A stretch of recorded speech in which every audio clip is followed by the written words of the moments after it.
Hi, I'm Deb Flashenberg. I'm the founder and director of the Prenatal Yoga Center. I'm also a labor support doula and a Lamaze teacher. So I thought I would talk today a little bit about what I call the must-have talk before labor. And this is really for the laboring mom and the partner, whoever is going to be supporting her, to have this discussion. So this came to me from after going to one birth, and it was an interesting experience because the partners, their way of communicating during stress was to really bicker with each other. And at the time, I was kind of taken back. And then at our postnatal meeting, they were just explaining that's how they deal under stress. That is their dynamic.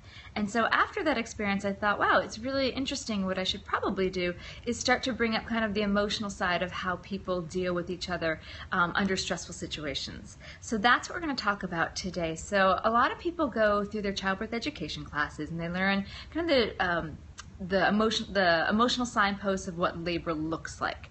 Like how can you tell when a woman's gone from early labor to active labor, what the physical signs are, what she might need in terms of support, like massage. But now we're going to look at what the woman might need in terms of emotional support. So let's just think about this. So here we are. You're taking perhaps a couple that knows each other well and they know each other's habits, but we're really changing it up. So the way the dynamic of the couple probably works on a daily basis, one person might be the people pleaser or the doer, and just getting the couple moving in a forward motion how they usually are. But now all of a sudden one piece of that puzzle is in a very different position, very different emotional place, and pretty vulnerable. So just kind of looking at the partner in different light. I remember one dad was telling me that it was really hard for him to see his partner making these kind of almost animalistic sounds and moving in a way that he doesn't normally see her, and it really kind of threw him. And then to try to look at that and be like, how can I put myself into this position and help my wife here? And so that is why I thought this was also important. So the couple can sit down ahead of time and just start to talk about what the mom might need emotionally. So the first thing I want to talk about is under stress or pressure. How do you react? Do you bicker with each other? Does one person become quiet and withdrawn? Does one person try to control the situation? Is one person a people pleaser? How do you work as a couple together under pressure? Because I think that's going to come up a lot. There definitely can be tense moments where you're feeling like, okay, should we go to the hospital now? We're here. What happens? And so emotions can be heightened. So talk about what you can expect from each other there. Another thing for the laboring mom to talk about is what grounds you. Is it perhaps looking at your partner? Is it maybe having your partner tell you a story? Maybe that there's a occasion that you guys had on a vacation that really grounds you. Is it maybe massage? So how does this particular person that you're inviting into the situation, how does this person bring you to a relaxed state and ground you? Okay, then the flip side of that is there anything this person does that can unground you? I remember one birth I attended, the dad was on his BlackBerry. This was obviously a while ago because I'm using the word BlackBerry as opposed to iPhone. And for so long, and he was just going crazy about text and looking stuff up, and he felt very anxious. And so the mom at one point grabs it out of his hand and throws it across the room. And that was clearly not the kind of support she needs. So is there anything that your partner might do that could really rock you and unground you? All right, so now let's also talk about discussing fears and concerns. So what happens is if someone feels fear, their adrenaline goes up. And during labor, when the adrenaline goes up, the level of oxytocin goes down. Now, oxytocin in labor is essential because oxytocin creates the contractions. And without oxytocin, we have something called pitocin, which comes in. It's a synthetic form. So we don't really want to involve fear into the situation because, as I said, it's going to not support the labor.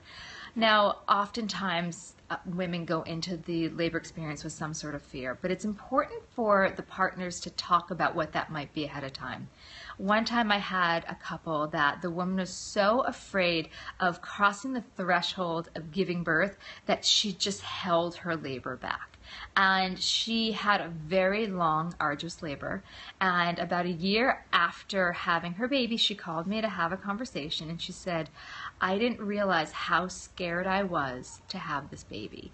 And from that, she really held her labor, and she said she went through a lot of soul searching and saw that was a problem in her labor, that she really didn't want to open up and have this baby. Even though truly she loved the child, she was excited, there was a part of her that was very, very scared.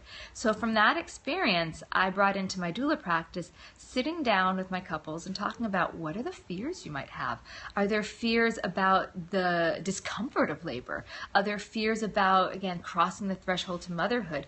Are there fears how your life's going to change? Are there fears about, can I care for this baby? Are there fears about what is the contraction? Do I have it in me to have a baby? So whatever the fear might be, I think it's important to really put it on the table, discuss it, and dissect it. I know for my second labor, I went in with a lot of fear that it was going to be like my first labor, which was pretty long and challenging. And I just sat with my midwife and my doula and I talked it out. And they basically said, so what if it is? If it's really long, what are you going to do? And just by talking about it, I felt supported and heard, that no matter how it unfolded, I knew that they were there to support me and get me through it. And then that brings me to my fifth and final discussion point, is who do you want in the labor situation with you? You want someone that's going to hear you and see you for who you are and support you. The people in the room with you are really going to make a difference. If anyone doesn't believe in you, you're going to be able to feel that as a laboring mom, and that can really prevent your body from going through what it needs to have the baby.